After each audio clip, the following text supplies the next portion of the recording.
같이 기도드리시겠습니다. 사랑과 은혜가 한이 없으신 아버지 하나님, 2023년도 11월 7대 교구 원래로 모일 수 있게 아버지께서 시간과 환경, 여건 허락해 주심을 감사드립니다. 저희 7대 교구 올 한 해 아버지의 은혜 가운데, 풍랑 가운데서도 아버지의 손을 잡고 아버지만 바라보면서 여기까지 왔사오니 저희들 올 한 해도 오늘 목사님 주시는 말씀을 지표 삼아서 잘 마무리하고 결산할 수 있는 저희들 되게 하여 주시옵소서.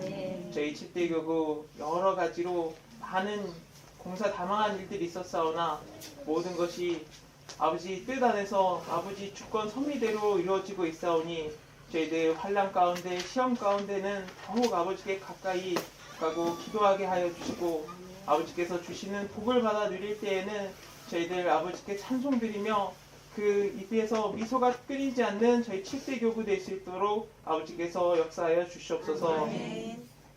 아버지, 오늘 목사님께서 저희들에게 생명의 말씀을 선포해 주실 때 저희들 사람의 말로 받는 것이 아니라 아버지께서 이 시대에 이 시간에 우리 각자에게 필요하신 말씀을 홍승희 목사님을 통하여 말씀을 주시오니 저희들 그 받는 말씀마다 저희 육의 신비에 새기어서 아버지 앞에 30배, 60배, 100배의 결실로 맺어드릴 수 있는 저희 7대 교구 한 사람 한 사람 되게 인도하여 주시옵소서. 오늘 또 원래를 위해 헌신한 분들이 있습니다. 공동지구 전체, 또 동부 1지구 최덕순 권사님, 최은숙 집사님, 동부 2지구 정정자 원사님, 김양순 권사님, 왕순희 권사님, 박진용 권사님, 또 명미양 집사님, 박지근 집사님, 또 고척지구 전체 이렇게 아버지 앞에 힘을 다하여서 헌물을 드렸습니다.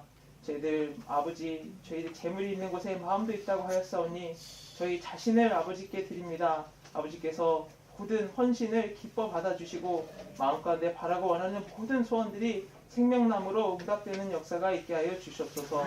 원래 모든 진행을 아버지의 대능의 오른손에 의탁드리오며 거룩하신 우리 주 예수님의 이름 받들어 기도드립니다.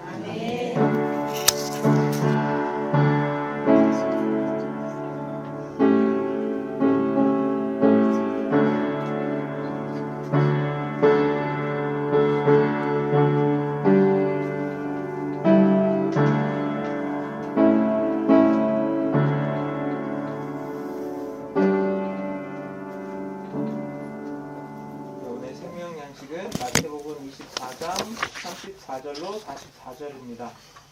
마태복음 24장 34절로 44절입니다. 신약성경 42페이지입니다. 다 같이 찾으시고 한 절씩 교독하시겠습니다. 제가 먼저 공독하겠습니다. 마태복음 24장 34절로 44절 말씀. 내가 진실로 너희에게 말하노니 이 세대가 지나가기 전에 이 일이 다 이르리라. 천지는 없어지겠으나 내 말은 없어지지 아니하리라. 그러나 그 날과 그때는 아무도 모르나니 하늘의 천사들도 아들도 모르고 오직 아버지만 아시느니라. 노아의 때와 같이 인자의 임함도 그러하리라. 홍수 전에 노아가 방주에 들어가던 날까지 사람들이 먹고 마시고 장가들고 시집가고 있으면서 홍수가 나서 저희를 다 멸하기까지 깨닫지 못하였으니 인자의 임함도 이와 같으리라. 그때 두 사람이 밭에 있음에 하나는 데려감을 당하고 하나는 버려둠을 당할 것이요 두 여자가 아이를 갖고 있으면 하나는 데려감을 당하고 하나는 버려움을 당할 것이니라. 그러므로 깨어 있으라. 어느 날에 너희 주가 임할든지 너희가 알지 못함이라. 너희도 아노라니 아니 집주인이 저기 어느 종족에 올 줄 알았다면 깨어있어 우리 집을 침입하게 하였으나. 같이 읽겠습니다. 이러므로 너희도 예비하고 있으라. 생각지 않은 때에 인자가 오리라. 이는 하나님의 말씀입니다. 홍승희 목사님께서 그날 그 시간이라는 제목으로 말씀 주실 때 큰 은혜 받으시기 바랍니다.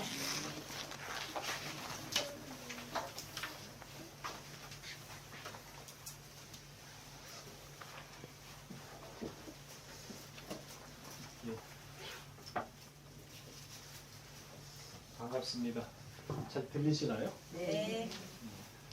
날씨가 참 적당하게 시원하네요. 내복도 다들 입으셨죠? 안 입으셨구나. 참 8월 이후로 지금 이제 안 들려요? 8월 이후로 지금 이제 처음이죠? 8, 9, 10, 11, 4개월 만인데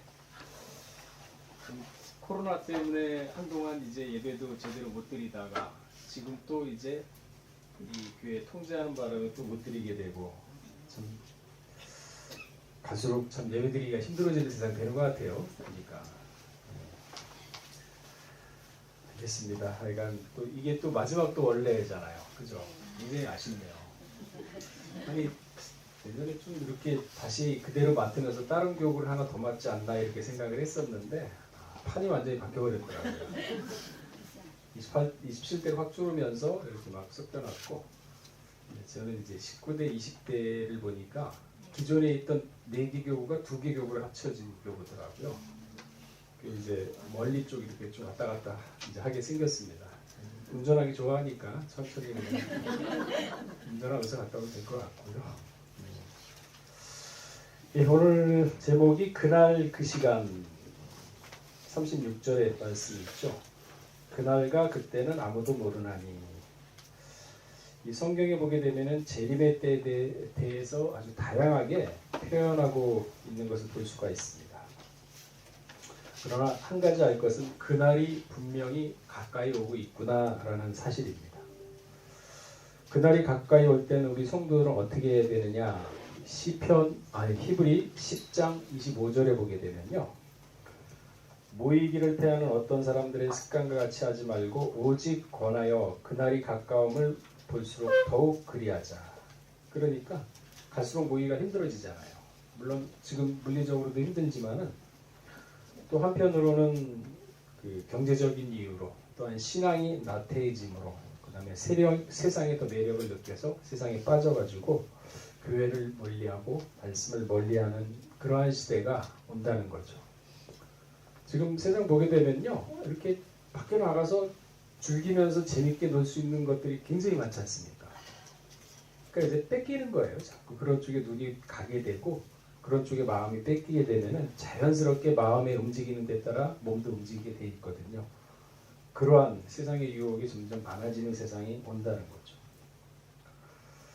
그날은 데살로니가전서 5장 4절에는 도적같이 임하는 날이다. 표현이 좀 다르죠. 도적같이 임하는 날. 그러니까 마치 도둑놈이 예고 없이 후련히 이렇게 집을 뚫고 들어오지 않습니까? 그날이 그렇다는 얘기죠. 그러니까 우리가 그날 하면은 막연하게 그날 하면은 뭔가 큰 지진도 있을 것 같고 뭐 동에서 서가 번쩍하듯이 뭐 이렇게 할 것 같고 뭐 대단히 크게 무슨 뭐 천재지변이 일어날 것처럼 생각을 하는데요. 안 그래요. 똑같습니다. 지금하고. 그러니까 일상생활 똑같은데 갑자기 와요. 그러니까 이게 무서운 게 징조 같은 거를 영적인 면으로 볼 사람은 찾아내고 알 수 있고 캐치를 할 수 있지만은 세상에 빠져 있는 사람은 알 수가 없습니다. 그래서 항상 너희는 깨어 있으라 그런 얘기를 항상 성경에서 우리에게 경고의 말씀으로 하고 있습니다. 데살로니가전서 1장 10절에 보게 되면은 그날 강림하사, 그러니까 강림하는 날, 예수님이 오시는 날이죠. 그날에는 재림주가 강림하셔서 성도들에게 영광을 얻고 모든 믿는 자에게 기이 여김을 받는 날이라 그랬습니다. 다 성도들이 보고 그날에 대해서 기이 여겨요. 한 번도 보도 듣도 상상도 못한 일이 벌어지거든요. 그날. 그래서 그날은 주 예수 그리스도의 심판의 날이라고 고린도전서 1장 8절에는 또 다른 표현으로 하고 있습니다. 누가복음 17장 26절에서는 인자의 때라고 했습니다. 굉장히 표현이 다양한데 핵심은 똑같습니다. 베드로후서 3장 12절에도 하나님의 날이라고 했습니다. 그러니까 그날이 점점 가까이 오고 다가오는 것을 부인할 수 없는 사실이죠. 노아 홍수 때도 가만히 보게 되면요. 하나님이 계시를 통해서 노아의 심판의 날짜를 알았습니다. 그러니까 그날을 안 노아는 방주를 예비했었고 세상 사람들에게 그날을 예고하면서 방주에 들어올 것을 강력하게 권면을 했지만 당시 백성들 중 누구도 홍수로 세상이 멸할 것이라고 생각한 사람은 한 사람도 없었습니다. 결국은 홍수에 멸망했거든요. 근데 이 마지막 때도 인자와 때가 같고 롯의 때와 같다 그랬어요. 그럼 똑같이 된다는 얘기거든요. 그러니까 그때도 홍수 심판이 분명히 있다고 경고를 했음에도 안 듣습니다. 왜? 시집가고 장가가고 세상의 마음 다 뺏겼어요. 세상에. 그러니까 노아 때하고 똑같다는 얘기는 그러한 현상이 마지막 때에도 1.1 없이 똑같은 현상이 일어난다. 그런 뜻이거든요. 이 세상 마지막 때의 모습은 마지막 때의 세상 모습은 어떤 모습일까요? 그러니까 요즘은요. 사람들은 믿든 안 믿든 간에 툭 하면 꺼내는 게 아유 말세야. 종말이야. 그러지 않습니까? 그러니까 입으로는 전부 다 종말이라는 걸 알고 있습니다. 근데 우리가 좀 더 세부적으로 살펴보게 되면은 사회적으로, 나라적으로, 세계적으로 가만히 보게 되면 도덕적으로 타락하고 사람들이 물질에 자기 영혼까지 파는 그러한 세상을 살고 있어요. 인간성 상실됐죠. 그러니까 생명을 아주 가볍게 여기지 않습니까? 그리고 거짓말, 위선은 기본으로 돼 있고. 그러니까 일반 사람들도 이러한 모습들을 보고 염증을 느끼거든요. 그러니까 아이 정말이야 세상 끝나 다 됐어 하고 서슴없이 말쓰라고 얘기를 합니다. 근데 참 한 가지 안타까운 것은 그렇게 말을 하는데 세상 끝나야되는 것도 알고 있지만 마음 가운데 부딪히질 않아요. 그러니까 자기 생활 가운데 변화가 없게 됩니다. 그걸 듣고서 아 이게 잘못됐구나. 그래? 그러면은 나는 그래서는 안 되겠다. 이 타산지석을 삼아야 되는데 그게 없다는 거죠. 그러니까 여전히 어제가 오늘이고 오늘이 내일이고 똑같아요. 믿음의 진보, 삶의 진보, 발전이 없습니다. 그래서 다람쥐 쳇바퀴 돌듯이 똑같이 같은 생활. 그러니까 갈라디아 5장 19절에 보게 되면요. 이러한 생활들을 반복하고 있는 겁니다. 갈라디아 5장 19절에 보면 육체의 일은 헌주하니 곧 음행과 더러운 것과 호색과 우상숭배와 술수와 원수를 맺는 것과 분쟁과 시기와 분맹과 당짓는 것과 불리함과 이단과 투기와 술취함과 방탕함과 또한 그와 같은 것들이야. 이게 전부 다 육체의 일이 됩니다. 아 육체의 일이 뭐예요? 간단해요. 갈라디아 5장 19절 쭉 읽어보면 육체의 일이 나옵니다. 호색하고 음행하고 더럽고 우상숭배하고 술수 원수 맺는 것. 그러니까 사람하고도 원수 맺는 게 우상숭배입니다. 그러니까 우리가 이 성경 말씀을 가만히 보게 되면 일상생활에서 굉장히 밀접한 건데 이거를 마치 너무 밀착하면서 생활하다 보니까 이게 죄인지 이게 육체적인 생각인지 이게 사람의 본능인지 이게 사람의 성깔인지 헷갈릴 때가 많죠. 근데 이게 성경을 통해서 보게 되면 아 그게 육체의 일이었구나. 그럼 딱 보고서 아 이거 그럼 내가 그렇게 하면 안 되겠구나 하면서 자기를 돌아보면서 그러한 생활에서 자꾸 멀리하는 게 세마포 옷을 입는 건데 세마포 하니까 제일 먼저 생각난 거는 결혼할 때 드레스 하얀 것만 생각나요. 그죠? 그러니까 막연하잖아. 그러니까 이미 우리는 이 세상이 심판대에 놓여 있다고 분명히 얘기를 하고 있습니다. 계시록 11장 1, 2절 말씀에도 보게 되면요. 성전 밖마다는 청량하지 말라. 그냥 두어라. 성전 안에부터 청량을 하는데 어떤 사람들을 하느냐. 제단 안에서 경배하는 자들. 예배드리는 자들이에요. 멀리 생각하지 마세요. 성전 안, 우리 안에서 예배드리는 자들. 그런 사람들을 청량을 해요. 그리고 밖에 있는 이방인들이 있지 않습니까? 걔네들 신경도 안 쓴대요. 알아서 사세요. 이렇게 하시니까. 신경 안 쓴답니다.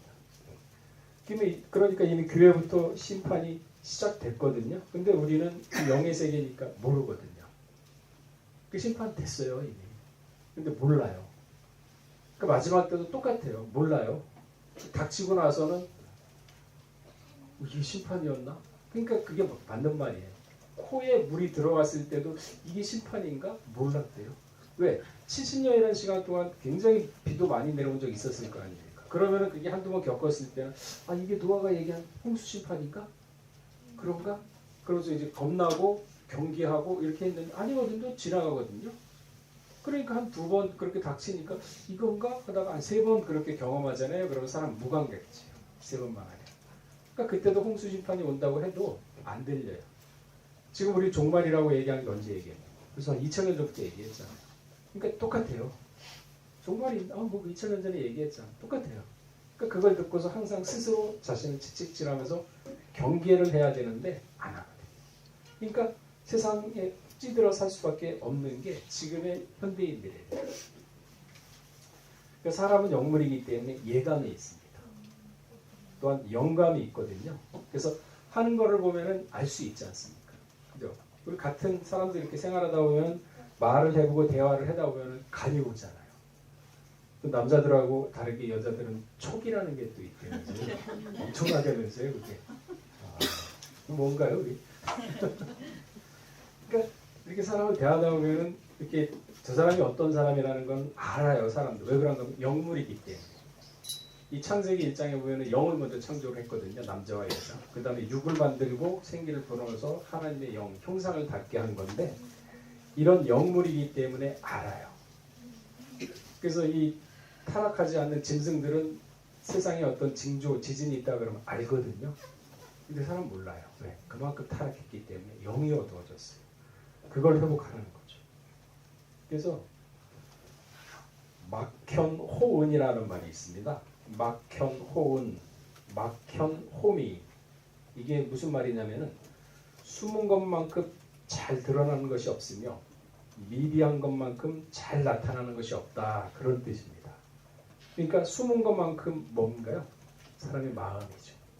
마음이 보이나요? 안 보여요. 그러나 마음을 또 알 수 있는 게 뭐냐면 그 사람의 표정, 얼굴, 말, 행동에서 알 수 있는 거죠. 그러니까 얼굴이 왜 얼굴이냐?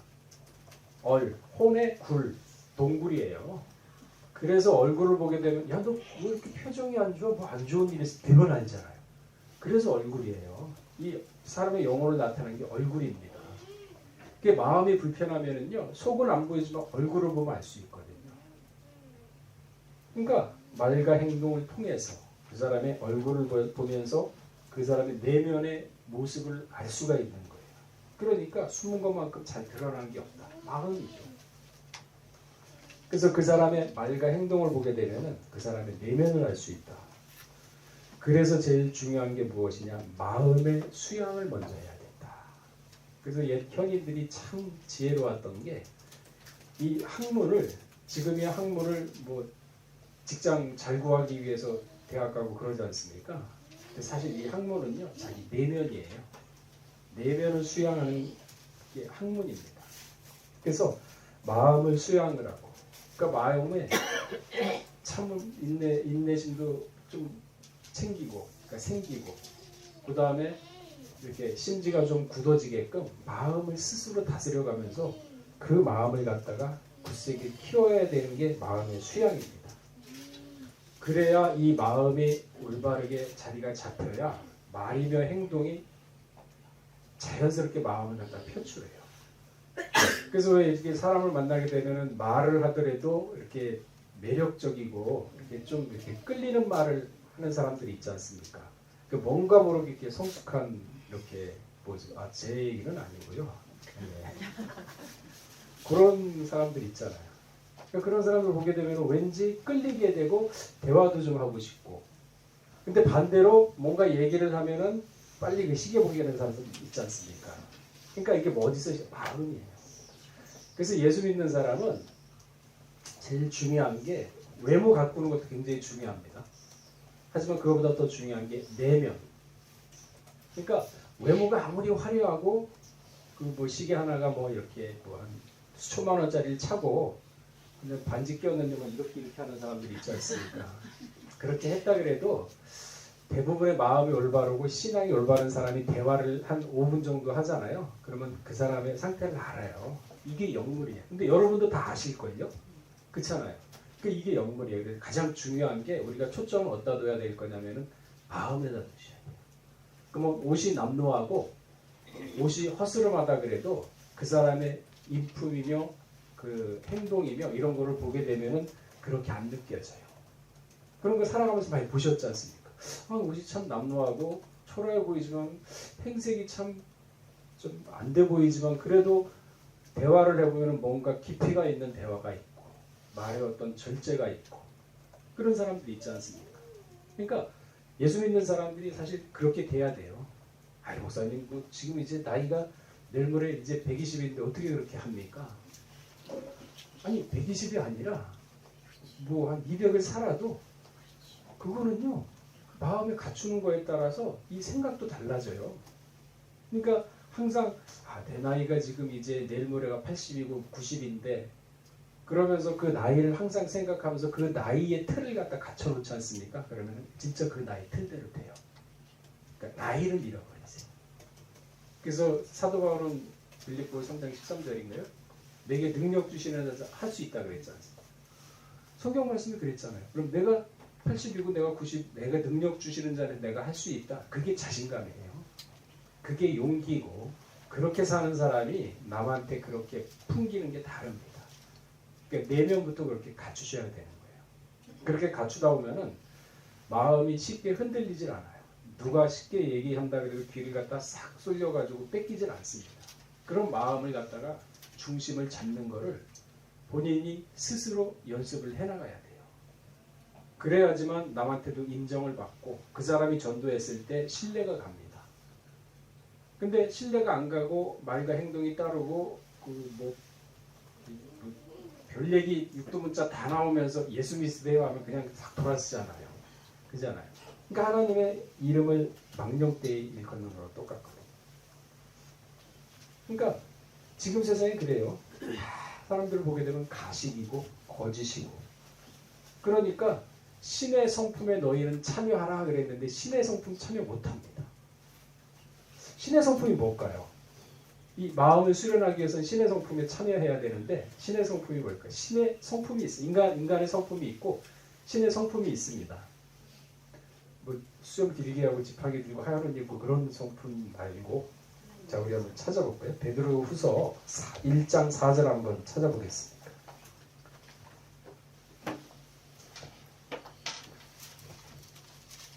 그러니까 이 성경 말씀을 봤으면요 원숭이처럼 흉내라도 내야 돼요.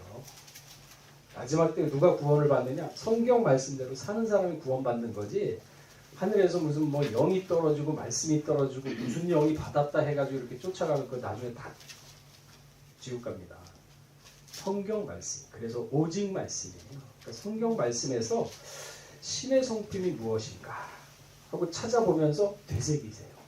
자, 1장 베드로후서 1장 4절 읽어보겠습니다. 시작. 이로써 그 보배롭고 지극히 큰 약속을 우리에게 주사 이 약속으로 말미암아 너희로 정욕을 인하여 세상에서 얻을 것을 위하여 신의 성품에 참여하는 자가 보세요. 여기 신의 성품 나오죠. 그죠? 보배롭고 지극히 큰 약속을 우리에게 주사 이 약속으로 말미암아 그 약속이 우리에게 있습니다. 그 약속을 보게 되면 어떻게 하냐? 세상과 안 봐요. 안 보게 돼요. 그리고 또 그렇게 해야 되는 게 맞는 거고 노력해야죠. 근데 마귀는 어떻게 합니까? 우는 사주로 보게 만들어요. 자기도 모르게. 그래서 마음을 다스려라. 자, 읽어보겠습니다. 5절 시작. 자, 보세요.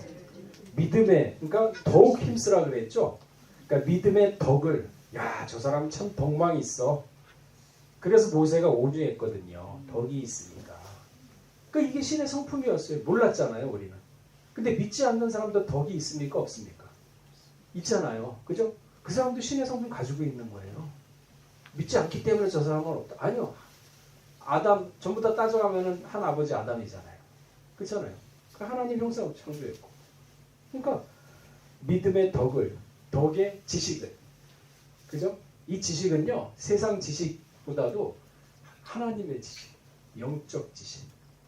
그러니까 우리가 세상을 살아가면서 천국에 간다. 그러면은 천국이 몇 층으로 되어 있는, 3층으로 되어 있는 거 다 알지 않습니까? 그러니까 다른 사람 천국에 가면 끝나지. 성국은 분명히 3층에 있고. 천국에 가기 위해서는 어떻게 해야 되고. 이런 영적 지식을 갖추란 얘기죠. 그 영적 지식이 있으면요. 세상을 살아갈 때 분별력이 생겨요. 뭐가 선이고 뭐가 아닌지 갈라낼 수가 있습니다. 그걸 갈리지 못하는 게 선악과를 먹는 거예요. 진짜 뭐 선악과 뭐 사과 뭐 애플 그런 휴대폰 아니고 진짜 선악과는요. 선악을 분별하는 거. 그 선악을 분별할 수 있는 지혜를 누가 가졌느냐? 솔로몬. 그죠? 그리고 또 누가 있었냐? 다니엘. 근데 대조가 됩니다. 솔로몬은 이방 여자를 첩으로 천명 못 않습니까? 그러니까 그렇게 죄를 지을 때는 이 지혜가 작동을 안 합니다. 그러니까 지혜를 써먹지 못했죠. 근데 다니엘은 어땠습니까?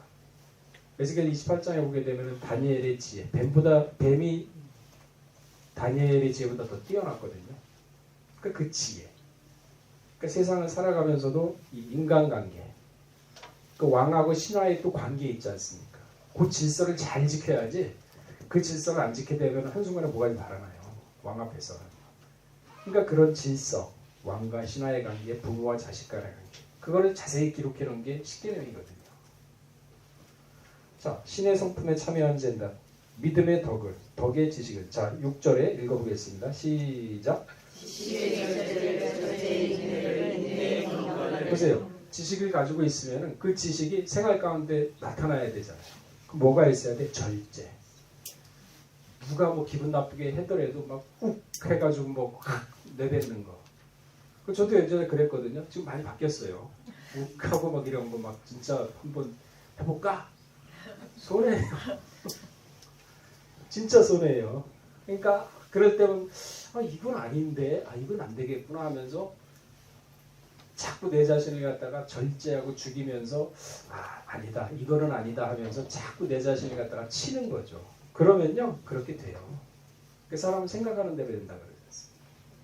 그러니까 절제를 하다 보니까 이 욱하는 성격, 누구나 다 있거든요. 욱하는 성격은. 근데 이 욱하는 성격을 참고 하다 보니까 뭐가 생기냐면 인내가 생겨요. 그죠? 그 인내 참 좋은 겁니다. 힘들고 어려울 때 나 힘들어 죽겠어. 나한테 이런 일이 생기면서 막 불평불만하는 사람, 그 사람 옆에 있기 싫어요. 그죠? 전염이 되거든요. 근데 그렇게 힘들고 어렵고 딱 보더라도 저렇게 힘들고 어려운 상황에서도 재치가 있는 사람이 있죠. 여유가 있고 내색을 안 하고 웃으면서 탁 재치하면 왠지 마음이 끌리고 막 그러지 않습니까? 그게 바로 절제예요. 인내와 절제. 그런 모습이거든요.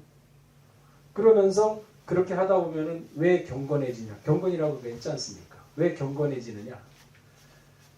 욱하고 마귀가 자꾸 침범을 했을 때도 인내와 절제로서 그거를 갖다 자꾸 쳐내니까 빛이 들어오고 어둠이 없어지고, 그러니까 사람이 자연스럽게 경건해질 수밖에 없어요. 그렇게 이렇게 키워가는 겁니다. 마지막 때.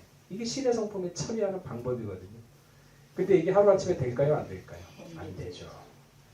수많이 부딪히고 모난데는 깎이고 하면서 그러면서 내 자신이 스스로 만들어가야 돼. 근데 그런 과정에서 진짜 한번 욱해가지고 한번 성내지 않습니까?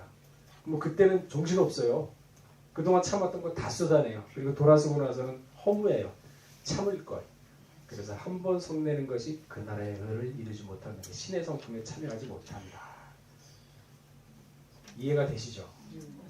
예, 맞아요 하신 거예요. 다들 똑같은 말씀이신 것 같아요.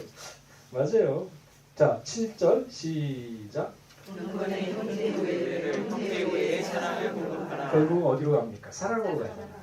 그러니까 이런 게 쌓고 훈련하다 보면 사랑 안 할 수가 없어요. 그래서 예수님이 십자가상에서 살아간 게 이해가 되죠.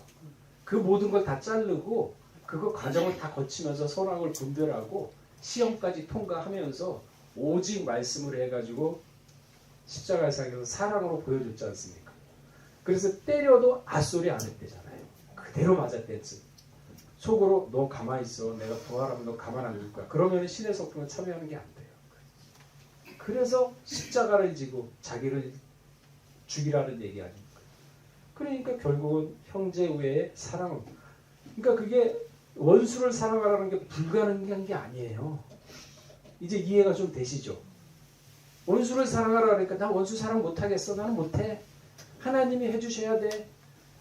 우린 전부 다 그렇게 넘겼지 않습니까? 내가 할 거를 다 하나님이 해주셔야 돼 하면 하나님께 던져놓고 뒤에 가가지고 원수는 더 미워하고 있었잖아요. 그러면서 하나님만 원망하잖아. 하나님이 해주셔야 할 내가 어떻게 해? 그러니까 다들 약하게 만드는 거예요. 스스로가. 그죠? 그 원수사랑 가능하다니까요. 자, 8절 읽어보겠습니다. 시작. 이런 것이 너희에게 있어 너희로 우리 예수 그리스도에게 피하지 않고 열매 없는 자가 되지 않게 하려니와. 그러니까 이런 걸 모두 보여준 모습이 누구냐면 예수님이에요. 그래서 쫓아오라는 얘기가 그거거든요. 신의 성품에 참여하게끔. 그러면서 이게 있어야 열매가 있는 거예요. 열매 없는 자가 되지 않게 하려. 자, 9절 읽어보겠습니다. 시작. 이런 것이 없는 자라는 소욕이라 우린 죄 없습니다. 십자가상에 다 이제 끝났어요. 죄는. 그러니까 자꾸 우리는 죄는 없다고 확신을 갖는데 돌아서면은 우리가 무슨 죄인이지 뭐 이러잖아요. 그죠? 왜 그렇게 생각하세요?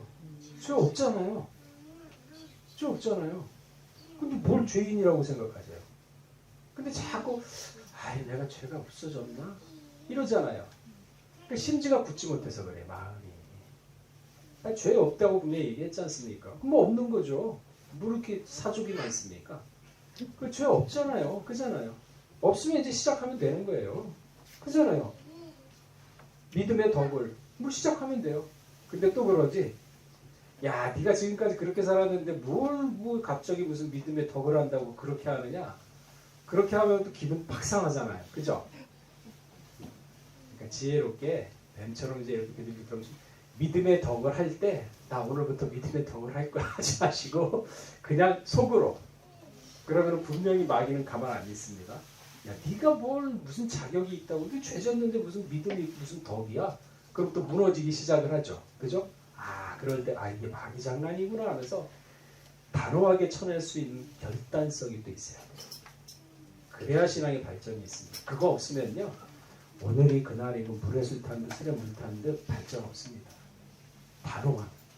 아니다 한 거 딱 아니라고 잘라버려. 그래 나 죄 없어. 그 속에서 자꾸 일어나요. 그런 생각이. 속에서 자신하고 싸우는 거예요. 그럼 내 죄를 갖다가 예수님이 사해줬다 그러잖아요. 그러니까 내 죄를 예수님한테 넘겼지 않습니까? 그 나한테 없는 거 아니에요. 그럼 그 죄를 찾으려면 어디로 가야 돼요? 예수님한테 가면 되잖아요. 그러니까 속에서 그런 게 있을 때 그러면 내 죄 찾으려면 예수님한테 가. 다 예수님 다 줬으니까 거기 가서 찾아 하면서 모른 체하고 속마음을 탁 돌려버리세요. 그럼 마음 편해요. 그러면 죄 없는 게 믿어진다니까요. 근데 그걸 못하고 단호함이 없으니까 내가 죄인인데 하면서 변화가 없어. 발전이 없고. 그건 스스로가 죽이는 거거든요. 그래서 믿음에는요, 배짱이에요. 그 믿음에는 결단이 있어야 되는 거고, 신앙에는. 그게 없으면요, 발전 없습니다. 자, 10절에도 제가 읽어보겠습니다. 그러므로 형제들아, 더욱 힘써 너희 부르심과 택하심을 굳게 하라. 너희가 이것을 행한 즉 언제든지 실족지 아니하리라. 그러니까 이렇게 신의 성품의 일을 갖다가 계속 해나가지 않습니까? 실족해요, 안 해요? 안 해요. 왜? 사람한테 흠을 안 잡히니까. 사람한테 미움이 받아야 왼수를 당하지 않습니까? 보복을 당하지 않습니까? 근데 화를 안 내고 말도 그러니까 웃는 얼굴에 침 못 뱉는다고 하지 않습니까? 그러니까 이 사람을 해코지할 수가 없어. 틈을 못 잡아. 왜? 뭔가 화를 내고 말이라도 실수해요. 너 예전에 이런 말 했잖아 하면서 이게 걸릴 텐데 그게 안 걸리잖아요. 그러니까 신의 성품에 참여했으니까 아무리 흠집을 내려고 흠을 낼 수가 있겠어요? 없겠어요? 없죠? 다니엘. 그죠? 이해가 가죠? 그러니까 이 성경 말씀 틀린 게 없어요. 다니엘은 흠을 못 잡았지 않습니까? 거기까지 올라갈 수 있겠죠, 이제? 그 못 올라가면 이제 안 됩니다. 때가 때인 만큼. 그죠? 그러니까 이제 이렇게 자세히 알려주잖아요. 이거 강대상에서 이거 못해요. 이렇게 세부적으로 못합니다. 그러니까 자세히 알려줄 때, 그렇구나. 그게 그런 뜻이었구나. 다니엘을 그렇게, 이렇게 했구나. 이해가 가잖아요. 근데 이런 내용을 모르면 그냥 다니엘은 했으니까 우리하고 또 다르게 봐. 그죠? 그 사람은 뭐 코가 3개고 밥을 한 5개 먹는 것처럼 얘기하잖아요. 똑같아요. 저기 야고보서 인가 나왔죠. 성품이 우리하고 똑같다 그랬죠. 엘리야도. 그죠? 성품이 우리랑 똑같다 그랬잖아요. 근데 변화됐잖아. 그럼 우리 변화 되겠어요? 안 되겠어요? 이제 좀 가까워졌죠, 생각이. 그럼 이렇게 해서 가까워지는 거예요. 그래서 거룩한 믿음의 자신을 건축하는 거고. 이게 바로 신의 성품입니다. 쉽지는 않겠죠. 그죠? 그러나 하면서 느끼는 마음의 즐거움이 있습니다. 보람이 있습니다. 그러니까 뭔가 성취감이 있어요. 아, 이걸 해냈구나 하는. 그러면은요, 거기에서 오는 기쁨은 바꿀 수가 없어요. 또 1,000만 원, 뭐 1,000억 준다 그래도 바꿀 수가 없죠. 주면 좋겠지만. 자, 그래서 마지막 때는요, 종말이 어떻게 시작이 되느냐, 이 복음이 전파될 때, 마태복음 24장 14절. 그러니까 이 복음이 전파된다는 건 이 신의 성품에 참여하는 게 근본적인 목적이지, 구수사 시리즈 책 몇 권 전달했다고 이 복음이 전파됐다 하는 거는 이제 그 차원이 아니라는 걸 알겠죠. 예. 구속사 말씀, 이 성경 말씀을 통해서 신의 성품에 참여하게끔 사람들을 갖다가 변화시키는 게 복음이라는 복음의 전파입니다. 내면의 변화. 그래서 7년 대환란 중에 전 3년반, 지금 이제 전 3년반 기간입니다. 예수님 이후로 전 3년반이에요. 전 3년반 기간 중에는 뭐가 있느냐? 이 말씀이 전 세계적으로 다 전파가 됩니다.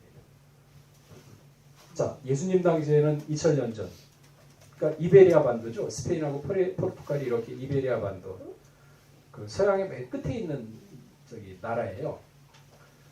거기가 세상 끝으로 봤습니다. 이 중동에서 봤을 때는.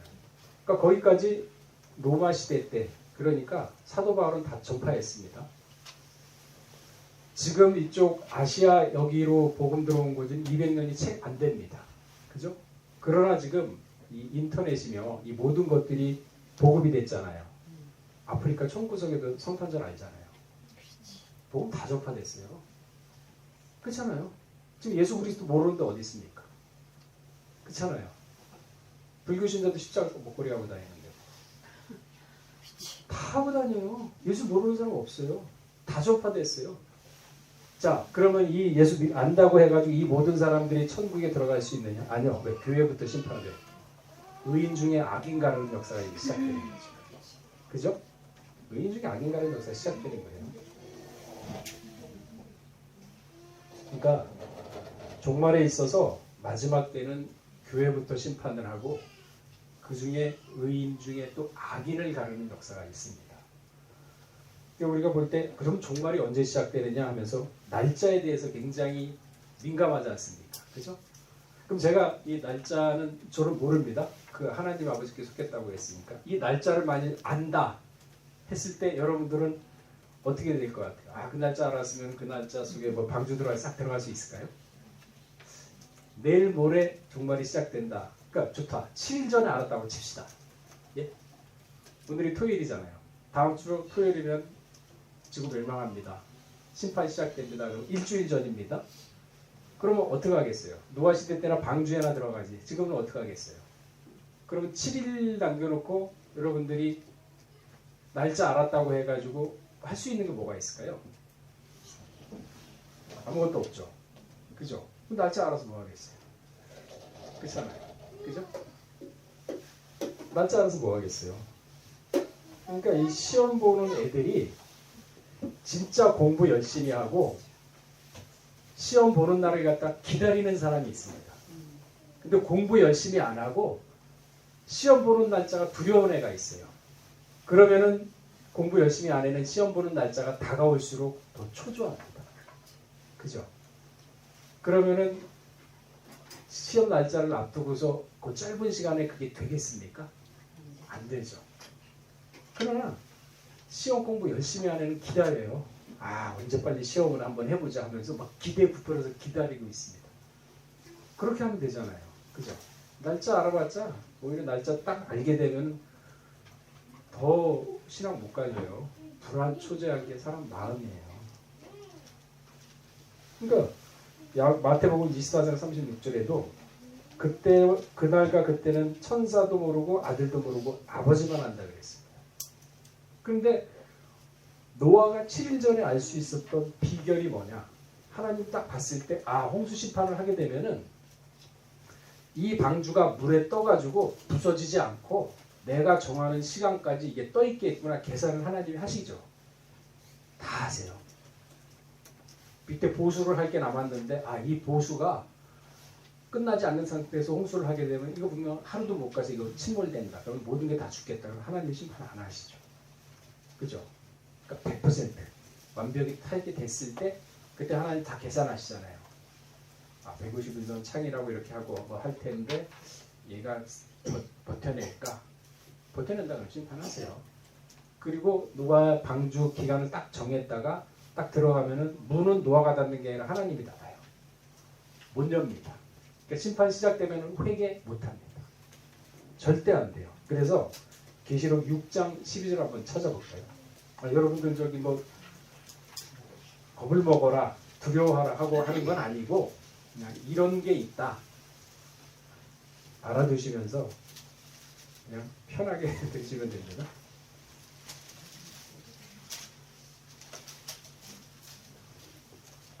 자, 시간 관계상 6장 계시록 6장 15절 한번 읽어보겠습니다. 14절부터 읽어보겠습니다. 6장 14절 계시록 6장 시작. 하늘의 주님의 주의하는 것까지 떠나가고 땅에 있는 이들과 왕들과 정권들과 부자들과 강한 자들과 상가 바위에 내 위에서 부자들의 안에 남의 양의 소리를 가리우라. 그들의 진주에 그날이 열심히 끝까지 소리하라. 보세요. 이 사람들은 수능 안 겨놓고 시험 공부 제대로 안 한 사람들이잖아요. 근데 심판의 날이 시험 공부를 열심히 한 사람들은 즐거운 날이에요. 구원의 날이에요. 그런 과정이 있어야 천국에 들어갈 수 있기 때문에 관문입니다. 피할 수 없는. 그러니까 벌써 마음 자세가 다르죠. 근데 마지막 때는 사람의 미혹을 많이 받는다 그랬어요. 마태복음 24장 24절을 보게 되면 마지막 때 가장 경계해야 될 것이 미혹입니다. 이 미혹이 어떻게 하느냐? 성경 말씀으로 교묘하게 쳐들어와요. 들어가잖아요. 저기 보셨죠, 애들. 저기 신앙이 어린 애들, 그죠? 전부 다 기사이작바라고 다 가는 거예요. 뭐 안수 받았으니까 병 났다. 뭐 기도해 주니까 사업이 잘 된다. 마지막 때는요, 그렇게 패역한 기사이적을 바라는 사람들이 마지막 때 다 떨어져요. 그거는 예수님 당시에 표적을 바라고 그 표적의 대표가 예수님이거든요. 죽었다 살아났지 않습니까? 근데 마지막 때는 어떻게 되느냐? 오직 말씀이에요. 그러니까 기사이적 바라는 사람은 다 떨어져요. 왜? 마지막엔요, 이 마귀가 죽은 사람까지 살려요. 그러면서 봤지? 내가 하나님 명령을 받고 온 하나님 사자 다 넘어가요. 왜? 이적을 바라니까. 그래서 패역한 사람은 그렇게 넘어가게 돼 있어요. 근데 마지막 때는 어느 때라고요? 그거 바라지 마세요. 절대 지금부터 훈련하세요. 이건 아니구나. 왜? 말씀. 오직 말씀, 오직 예수예요. 이거 괜히 붙여놨겠습니까? 때를 아셔야 돼요, 이제는. 기사적 바랄 때가 아니에요. 그 사람들 뭐 누구한테 안수를 받고 기도를 받았더니만 사업이 번창했다. 사업 번창했죠. 말씀. 그런 때예요. 속지 마세요. 그러니까 사람 미혹 다 받아서 다 떨어집니다. 나중에는 빈털털이 돼요. 그렇게 나와요. 디모데후서 4장 3절에도 그 말씀이 있죠.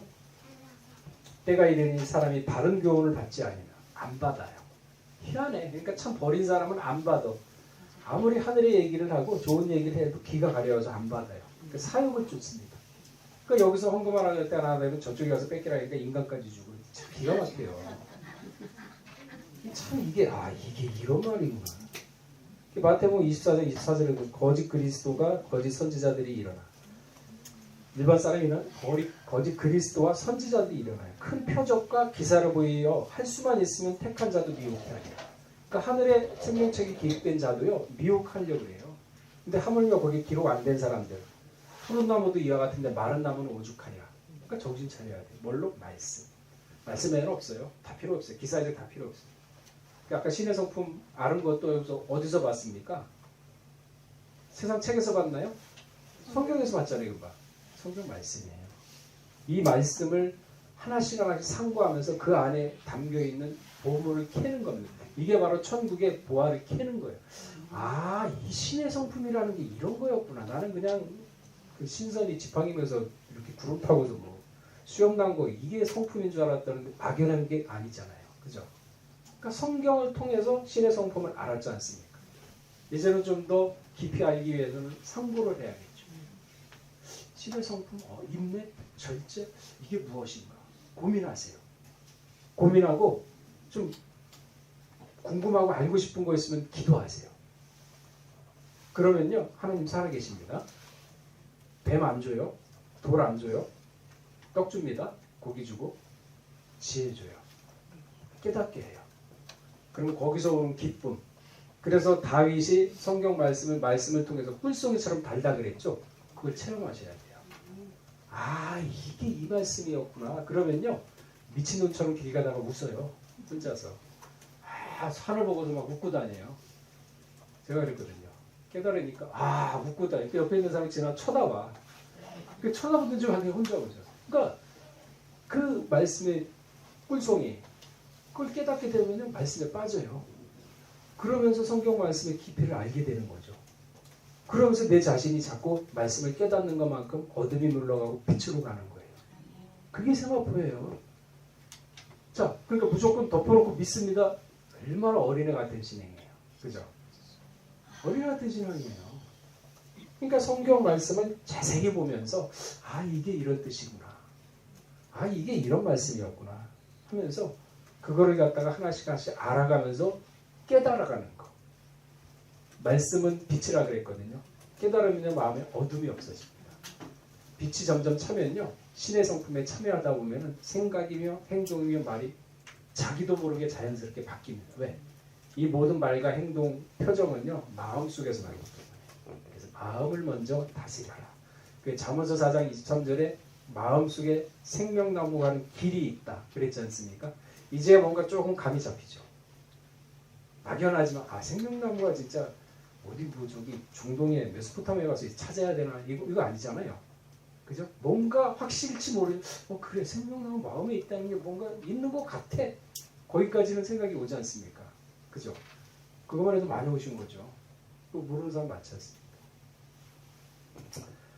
자, 시간이 다 갔으니까 지금 이방인의 수가차기까지 이거는 나중에 오늘 또 마지막이니 못하잖아요. 나중에 시간 다 됐어요. 지금 11시 다 돼가니까 30분 남았는데 나중에 새벽 예배 때 하든지 해가지고 또 한번 제가 하도록 하겠습니다. 자, 우리 잠깐 기도 올리겠습니다.